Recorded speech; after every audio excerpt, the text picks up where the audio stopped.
Buenos días. El Gobierno andaluz confía, como ustedes saben, en el turismo como uno de los motores económicos y también como palanca de crecimiento económico y social y como herramienta, además, para iniciar la recuperación económica que tarda en llegar. Por ello, y a pesar de esta nueva recaída que ha sufrido la crisis en el segundo semestre del año que ha terminado, Andalucía refuerza su presencia en Fitur y en Madrid. Estamos y vamos a demostrar nuestro liderazgo, nuestra eficacia en el sector turístico. Como ustedes ya conocen, el stand de Andalucía tiene la misma superficie que en años anteriores, es más creativo y a la vez más económico, pero más eficiente. Hemos invertido en nuestra presencia en Fitur 1.600.000 euros, que es casi un 13%, un 12,7% menos que en 2011 o un 42% menos que en 2009. Y en la calle, en Madrid, Andalucía estará más presente que nunca gracias a la estrategia de marketing turístico acuñada por Andalucía y que hemos denominado 360 grados. Incluye la presencia en la feria, acciones directas al consumidor y actuaciones a través de Internet. Llegamos a Fitur con un doble reto: generar el mayor negocio turístico posible. Hablo de 1.000 empresarios y profesionales turísticos que nos acompañan y queremos llegar a 80.000 profesionales del sector y al máximo público posible. Y en segundo lugar, demostrar el compromiso y el liderazgo de Andalucía, que ha apostado por el turismo como una industria que es innovadora, que es sostenible y que es de futuro. En el stand de Andalucía en Fitur, cuyos datos ya conocen, tienen una presencia destacada actuaciones para nosotros preferentes como la Comunidad Turística de Andalucía y el bicentenario de la Constitución de 1812. A principios de esta legislatura, el Gobierno andaluz se comprometió a diseñar una nueva cultura turística para Andalucía y creo que nos hemos empleado a fondo para conseguirlo. Un cambio de estrategia donde hemos querido que prevalezca la eficiencia, la racionalidad en los recursos, pero sin olvidar que para crecer en turismo hay que tomar siempre una actitud proactiva. La clave, como en muchas otras cosas, la clave está en la innovación. Innovar para crear, innovar para destacar y para crecer. Hace tan solo una semana inauguramos en Marbella el edificio de Andalucía Lab, que es el centro de innovación turística más importante y más avanzado de Europa. Se ha ido poniendo en marcha de forma paulatina, como ustedes saben, y de sus servicios ya se han beneficiado más de 9.000 agentes turísticos andaluces. Hemos avanzado también en la innovación a través de la Comunidad Turística de Andalucía. Aquí en Fitur cuenta con un espacio muy relevante. En 2010, más de la mitad de los turistas que llegaron a Andalucía utilizaron precisamente Internet para consultar, para reservar o para adquirir un producto o un servicio turístico.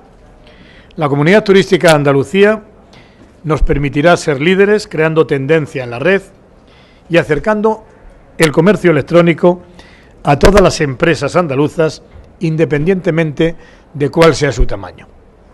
En 2011 la Comunidad Turística ha tenido 4 millones de visitas y en un solo año hay más de 12.000 recursos registrados. Una cifra que esperamos que supere los 20.000 tras el acto de adhesión a la Comunidad Turística que van a realizar este mismo viernes aquí en Fitur las agencias de viajes andaluzas. Constituyen los principales instrumentos de apoyo público a la nueva cultura de turismo el Plan Director de Marketing, mediante el cual en estos 4 últimos años hemos ido cambiando de forma progresiva nuestra imagen, nuestra presencia en ferias, nuestras formas de acercarnos al público, la incorporación del territorio como recurso turístico fundamental y la nueva ley de turismo con la política de incentivos turísticos a través del Fondo de apoyo a pymes turísticas y comerciales. El sector turístico ha encontrado con este apoyo público del Gobierno andaluz un impulso, el impulso que yo creo necesario para fortalecerse, hacerse más eficiente, más productivo que lo era al comienzo de la crisis. Y en este sentido nos sentimos muy satisfechos porque comenzamos a ver resultados. Nos lo indica la evolución positiva del sector turístico andaluz en 2011, año de crisis, pero donde la evolución ha sido de crecimiento. Pocas otras actividades económicas pueden mostrar este semblante en 2011. Como las estadísticas oficiales sobre el turístico en el mes de diciembre todavía no están disponibles, hemos de considerar los datos que le voy a dar a continuación como un avance. 2011 ha sido el año de la consolidación del crecimiento que ya avisábamos hace un año, sobre todo gracias a la recuperación del mercado internacional.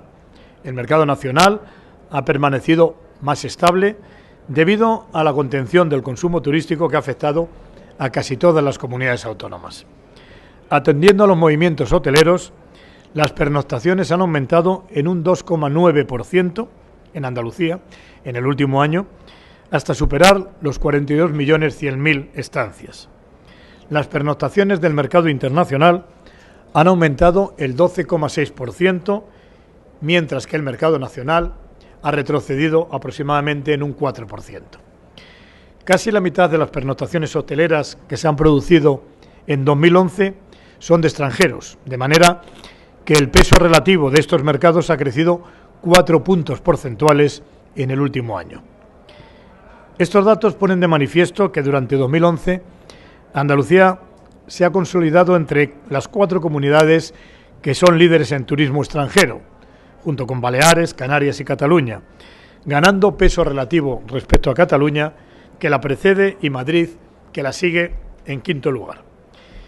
Y seguimos además siendo la comunidad líder en pernoctaciones hoteleras del mercado nacional, con 22.700.000 estancias, el 21% de las totales del país, y superando el más de 7 millones al competidor que tenemos más cercano, que es la Comunidad Valenciana.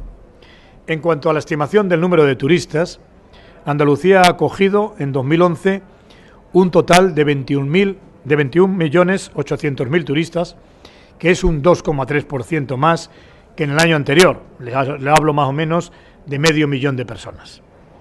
Los ingresos por turismo han alcanzado los 15.400 millones de euros, un 0,8% más.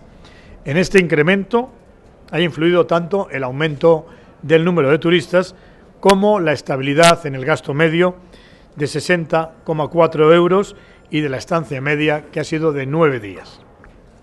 Según los datos del Ministerio de Industria, de Energía y Turismo, Andalucía ha incrementado la llegada de turistas extranjeros en un 6% con respecto a 2010.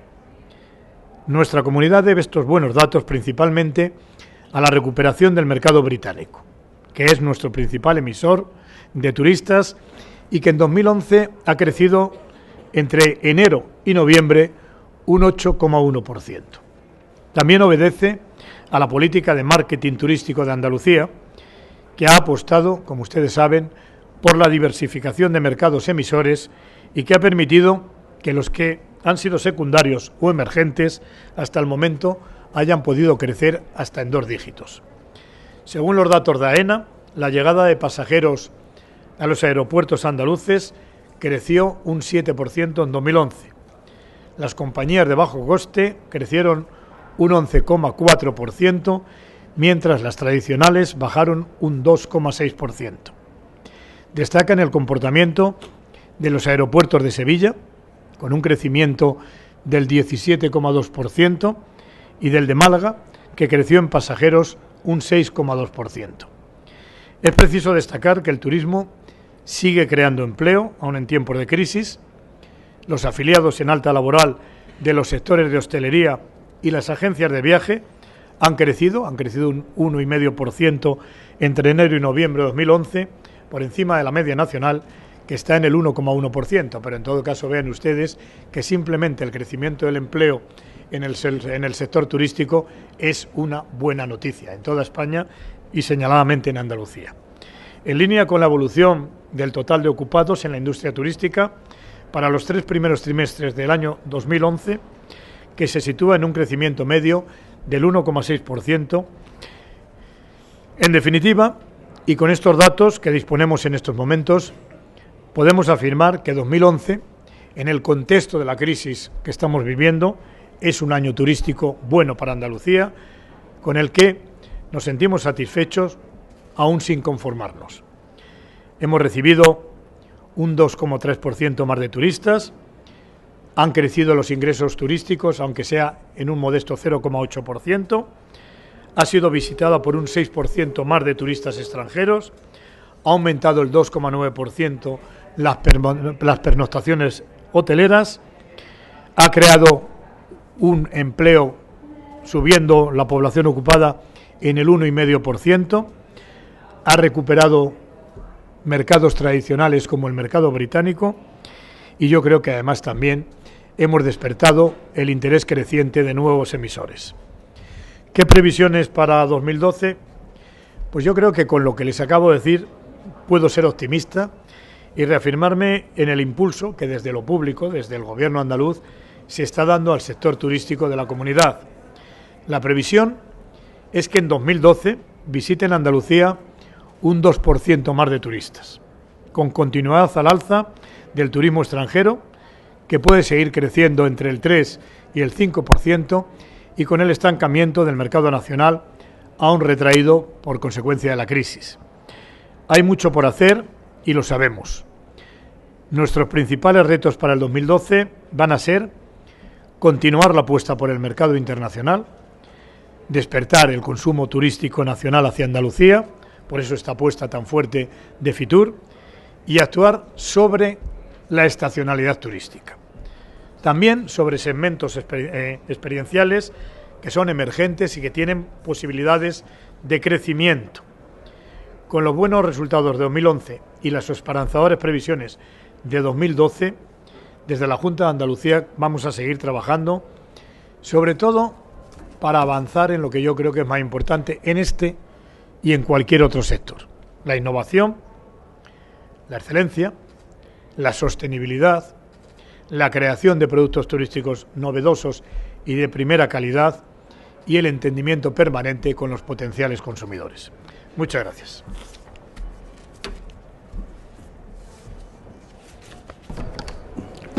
¿Alguna pregunta? Sí, me gustaría saber si han entrado ustedes en conversaciones con las autoridades portuguesas para facilitar el tema del peaje, que no sea tan complejo, puesto que la entrada de portugueses a Andalucía es importante, y que sea más fácil el acceso tanto en una dirección como en otra. Sí, meses antes de que se produjera la implantación del peaje, me dirigí por carta a los presidentes de Algarve y Alentejo. Tuvieron la amabilidad de contestarme. Es un problema nacional que requiere, por lo tanto, el entendimiento entre el gobierno español y el gobierno portugués. Por cierto, uno de los presidentes ha cesado, pero sí le puedo decir que nos asisten muchas razones para seguir insistiendo. Yo creo que la medida es una medida no contraproducente solamente para el sector turístico, sino, yo me atrevería a decir, sin que eso suponga ninguna injerencia en asuntos de otro país, que a mi modo de ver y en mi criterio ni siquiera va a reportar mayores ingresos, porque el ingreso que se pueda obtener desde el peaje va a eliminar la posibilidad de obtener otros muchos ingresos potenciales por el comercio y el turismo. Por lo tanto, en este diálogo, en donde hay que emplear sobre todo la razón y la racionalidad en los términos que le estoy diciendo, porque evidentemente estoy muy conforme con que el gobierno portugués persiga la estabilidad presupuestaria y se defienda de los ataques financieros que tan cruelmente han atacado a nuestro país vecino, ¿no? Pero sí le digo que hay un margen de entendimiento en la razón, no solamente en que la medida pueda ser mejor o peor, sino que yo creo que es poco razonable desde el punto de vista de la inteligencia económica.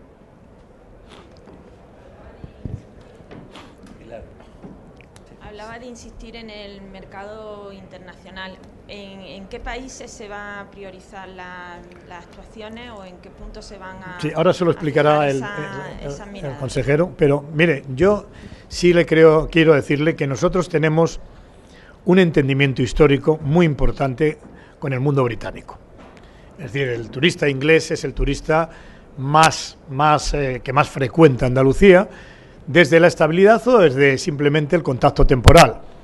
Y por tanto, nosotros, la campaña turística en el Reino Unido es fundamental. Esa es fundamental porque creemos que se han afincado bien en Andalucía, han conocido Andalucía, creo que en el Reino Unido se quiere Andalucía y por lo tanto ese es el prioritario. Y luego el consejero le podrá decir otros que yo en estos momentos no tengo ese conocimiento. Sí, dice bien el presidente, cuando se recupera el mercado británico, nos recuperamos lógicamente dentro de Andalucía. En segundo lugar, también lo ha dicho en su intervención, países que eran secundarios y que usted conoce muy bien, Francia, Italia, Holanda, países nórdicos e incluso Rusia, desde el punto de vista nuestro, hemos crecido por encima de 2 dígitos, es decir, por encima de un 10%. Por lo tanto, vamos a seguir consolidando todo esa mejora cualitativa y cuantitativa que han venido, digo cualitativa también porque las estancias, usted sabe que se han prolongado, han sido estancias, hemos vuelto a recuperar los 9 días que antes no teníamos, y una especial atención este año, Alemania. El mercado alemán ha estado un poco perezoso con nosotros si lo comparamos con la recuperación que ha habido en otros mercados. Por tanto, Alemania será una pieza prioritaria de nuestro plan de marketing y lo haremos claramente también de cara a la ITB de Berlín.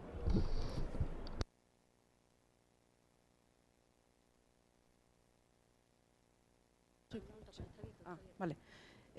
Sí, a mí me gustaría saber en concreto cuáles son los segmentos emergentes en los que van a hacer hincapié y después también exactamente qué se va a hacer para luchar contra la estacionalidad, que también ha mencionado por ahí, ¿no? Sí. Yo sin perjuicio de que lo expondrá más extensamente, le diré que estacionalidad y sectores emergentes van de la mano. Quiero decir que el turismo andaluz tiene una estrechísima vinculación también con la cultura, el mundo de las industrias culturales y el mundo de lo que puede ser el patrimonio histórico, cultural, incluso artístico de Andalucía. Y eso da lugar, a través de eventos y a través de certámenes o simplemente recorridos museísticos, da para desestacionalizar también bastante el turismo. Yo creo que la unidad entre cultura y turismo en Andalucía tiene un potencial inimaginable de muchos de los tesoros que tiene Andalucía y que todavía no son suficientemente conocidos. Y ahí sí que hay una empresa colectiva de todo el gobierno andaluz para poner en valor todo lo que es nuestro patrimonio y saber hacerlo rentable desde el punto de vista del sector turístico. Sí, el presidente ha dicho muy bien, en primer lugar, todo el tema de la cultura. La cultura se coloca en el segundo nivel de segmento de atracción a esta comunidad autónoma. Añadimos el medio ambiente como concepto fundamental, todo el mundo del desarrollo rural, nuestros planes turísticos que estamos interviniendo en el 80% del territorio y en el 82% de la población, está siendo un atractivo extraordinario, sobre todo en Centro Europa. En tercer lugar, toda la política de salud. La política turística de salud es un elemento muy atractivo, la bondad de nuestro clima y la recuperación de todo el termalismo como elemento fundamental está siendo muy atractivo. A la vez que en golf volvemos a subir este año, claramente, el 24,7% de los campos de golf de este país están en Andalucía y la respuesta ha sido muy positiva en términos económicos y en esa dirección de segmentos queremos avanzar, lógicamente sin olvidar el segmento clave para nosotros, que es el segmento sol y playa, que sigue dando unos magníficos resultados a lo largo y ancho de todo el año. Sí, yo quería hacerle un par de preguntas al presidente. Primero es si tiene algo que decir o algún comentario sobre la afirmación que hizo el señor Arenas el otro día acerca de la milonga de la economía sostenible, que lo decía justamente en relación con el desarrollo del turismo entre otros sectores. Y quería saber también si la Junta de Andalucía cree que sería conveniente bajar el IVA para el sector hotelero y si en este sentido ha habido alguna petición al Gobierno.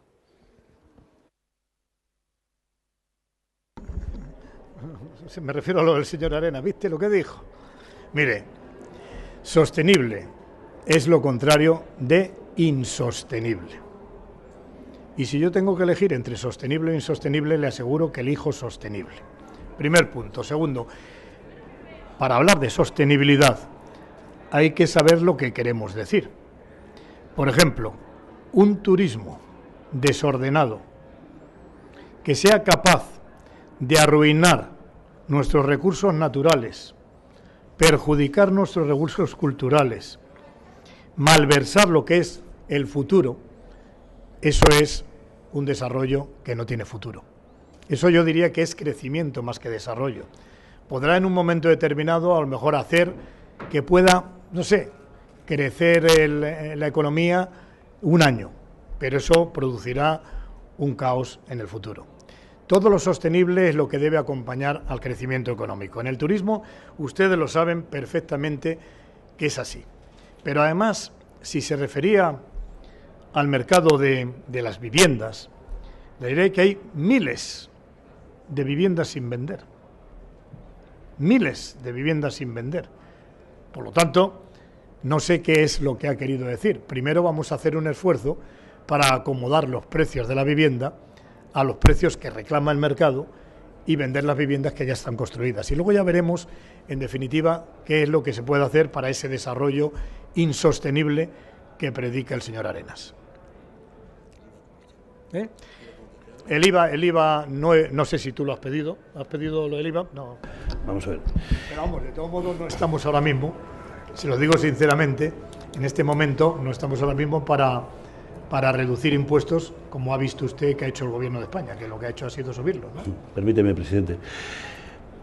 La pregunta quizás viene motivada, querido amigo Diego Narváez, fundamentalmente porque el Partido Popular en las elecciones generales, especialmente en la provincia de Málaga, la cabeza de lista, Celia Villalobos, dijo que inmediatamente que Rajoy entrara en la Moncloa se bajaría del 8% al 4%. Y lo primero que ha hecho el ministro de Industria ha sido decir que no se va a bajar. Por tanto, no fuimos nosotros los que propusimos eso, sino sí se nos afirmó en la bajada de impuestos. Creo que la respuesta del presidente ha sido comprometida y seria, ¿no? No, pero yo le diré otra cosa, es que todo es un todo, valga la redundancia. Yo quiero mantener la investigación biomédica. Yo quiero mantener los derechos que tienen los andaluces en materia educativa. Quiero mantener la política de becas. Y quiero mantener un turismo que sea capaz de generar recursos. Tenemos que buscar un equilibrio. Y el equilibrio me impide hacer demagogia. Es decir, yo ahora mismo, recibiendo como recibo el 50% del IRPF, el 50% del IVA, hombre, no puedo estar pensando sino en lo que necesito allegar de recursos a la Junta de Andalucía para atender a un modelo sostenible, no solamente en lo turístico, sino modelo sostenible también en derechos sociales. En esa línea del IVA que preguntaba Diego, no sé si se han planteado ustedes la posibilidad de implantar una tasa al turismo como ha hecho Cataluña. Eso, por una parte, una pregunta turística, y por otra me gustaría que el presidente valorara la reunión de ayer del Consejo de Política Fiscal y Económica. No hemos planteado una tasa, no nos lo hemos planteado. Y, mire, yo creo que la reunión de ayer, lo digo sinceramente, el Consejo de Política Fiscal y Financiera, fue una reunión que manifestó a todo el mundo, incluso a los mercados externos y a toda Europa, un consenso institucional que es fundamental para fortalecer la posición de España como país. Llegamos allí, de las pocas comunidades autónomas socialistas que hay en España, que es Andalucía, para cooperar con el Gobierno de España. Nosotros no nos aliamos con la crisis para luchar contra un gobierno, sino que tratamos de defender al gobierno ante la crisis. Y lo que hicimos fue, desde el principio, decir sí a la estabilidad presupuestaria, sí a la consolidación fiscal, sí a la ley que ha de hacerse, y añadimos, queremos que la ley, la letra pequeña, como se dice vulgarmente, se haga también por consenso. El ministro Montoro aceptó. Después el ministro Montoro puso dos cuestiones encima de la mesa que no tengo sino que valorar positivamente. La primera, que el pago de lo que deben las comunidades autónomas por desviación, porque nos dieron más entregas de las que nos correspondían, que se había fijado por el Gobierno de España en 5 años, lo van a aumentar a 10 años. Y en segundo lugar, que también podremos acceder a tesorería, con las dificultades de tesorería que usted sabe que se producen en situaciones de crisis, a través del ICO, como ya los ayuntamientos podían hacer. Por lo tanto, hasta ahí, todo enormemente positivo y todo forjando un consenso que fortalezca el valor España. Dicho esto, hay cuestiones que efectivamente están todavía sin resolver, que el ministro Montoro se ha encargado de decir que nos lo comunicará. La primera, del recorte de los 9.000 millones de euros que hizo el Gobierno en el primer Consejo de Ministros, sabemos que afectan al Fondo de Compensación Interterritorial, a las transferencias a comunidades autónomas, a la financiación de la innovación del I+D, a la financiación de la educación, y queremos saber cuánto de ese recorte no va a venir en forma de transferencias finalistas a Andalucía, porque eso sí que es importantísimo para nosotros proyectar el futuro. Ahí todavía tenemos ese margen de incertidumbre porque todavía no se nos ha explicado por el Gobierno de España. Nos dicen que nos lo comunicarán. Y también había una cierta controversia que no es de ahora, viene del pasado, viene de que nosotros incluso tenemos recursos contenciosos administrativos, porque entendemos que una comunidad autónoma como Andalucía, que ha cumplido siempre, que ha reducido su endeudamiento, cuyo endeudamiento es aproximadamente el 70% de la media de las comunidades autónomas y que al mismo tiempo tiene un endeudamiento por habitante 3 veces inferior, pongamos por caso, a la Comunidad Valenciana o 4 veces menor que Cataluña, no puede tener los mismos objetivos de déficit que las otras. Por lo tanto, objetivos de déficit individualizados también lo hemos pedido, pero se entiende muy bien si le digo que si usted va al banco a pedir un préstamo y tiene hipotecado el 80% de sus ingresos, no se lo van a dar. Pero si tiene hipotecado el 20%, se lo pueden dar. Bueno, pues ese es el caso de Andalucía. Tenemos un endeudamiento inferior a la media y por consiguiente hemos pedido un tratamiento individualizado. Y por último, en el IRPF, que ha crecido, nosotros queremos mantener la regla del 50-50. Es decir, 50% el Estado, 50% comunidades autónomas, y queremos ver en qué medida esa subida del IRPF va a ir también a financiar sanidad, educación, servicios sociales, justicia, que es lo que hacemos las comunidades autónomas.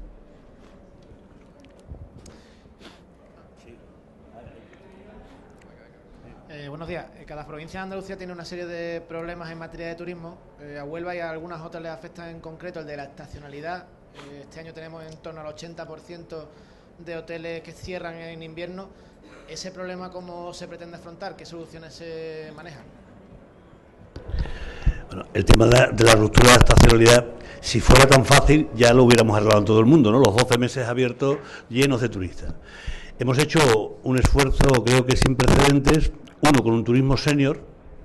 Turismo senior, Huelva es una de las provincias más beneficiadas, el acuerdo entre el Gobierno de la Nación y las comunidades autónomas para ser capaz de traer personas de países que no están en nuestra esfera de elección fundamentalmente. Tengo siempre un recuerdo especial con Punta Umbría, donde los griegos vienen fundamentalmente a Punta Umbría y descubrieron Andalucía fundamentalmente en Huelva. Segundo, todo un programa de actividades deportivas, concretamente en la provincia de Huelva, muy importante. Y en tercer lugar, esa dualidad que estamos poniendo en marcha de conceptos culturales, con la dualidad, por ejemplo, un tema muy bonito que hay entre Sevilla y Huelva, donde se complementa el tema cultural. Sevilla Luz se llama.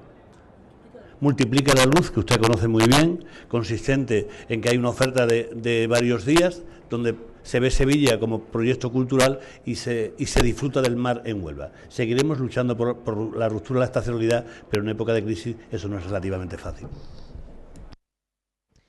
Buenos días, 2 preguntitas. Por un lado, una valoración acerca de unas declaraciones que ha hecho el ministro Montoro acerca de estudiar, llevar un procedimiento penal a aquellas comunidades que no cumplan los criterios de estabilidad.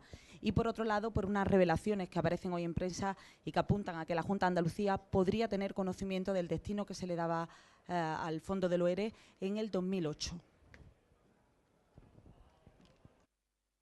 La primera cuestión, vamos a ver. falsear la contabilidad pública es un delito.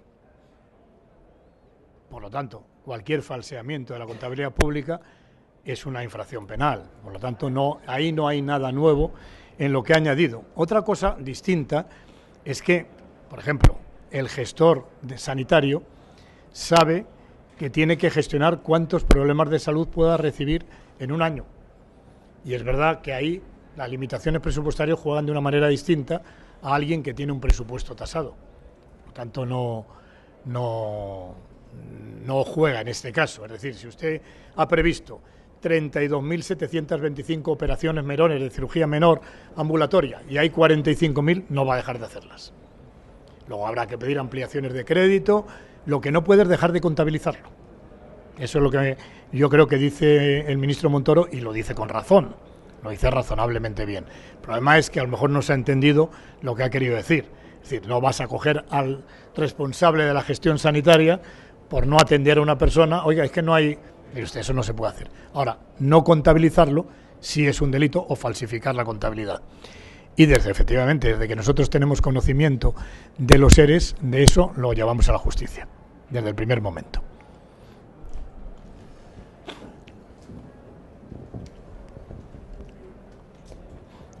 Sí, yo quería aprovechar su presencia como secretario general del PSOE de Andalucía.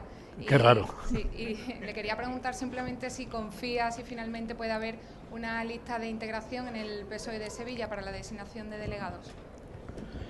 Mire, yo no me puedo atender, lo digo sinceramente, no puedo estar atendiendo al Congreso, es que no me da tiempo. Yo soy presidente de la Junta de Andalucía y el 99% de mi tiempo lo dedico a eso. En el consenso que se haya de obtener en Sevilla o cualquier otra provincia, han de trabajar los militantes de esa provincia y los órganos de dirección del partido en esa provincia. Yo creo que la responsabilidad que tiene el secretario general de Sevilla es buscar el consenso. Si no lo hace, será su problema, pero él tiene la obligación de buscar el consenso en Sevilla, con la mayoría del partido de Sevilla, que además sabe cuál es porque la tiene sentada en su ejecutiva. Última pregunta, por favor.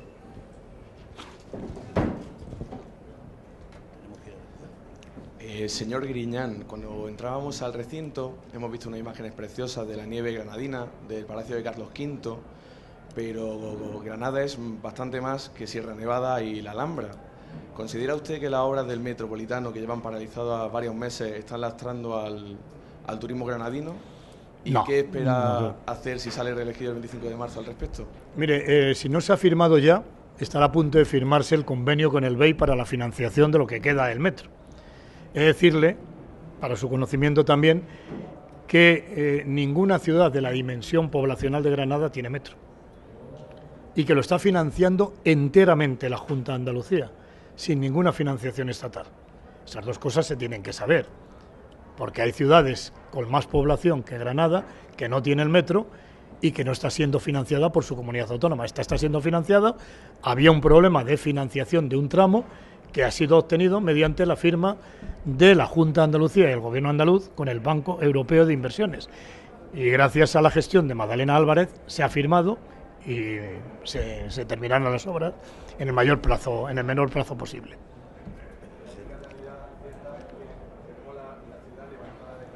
Claro, cuando se hace un metro se levanta la ciudad. Sí. ¿Qué opinión le merece que la Agencia de Barco Marsal de más de 2 millones de euros? ¿A quién? No conozco el hecho que dice. No lo sé. Pero no tengo nada que decir, porque no lo sé.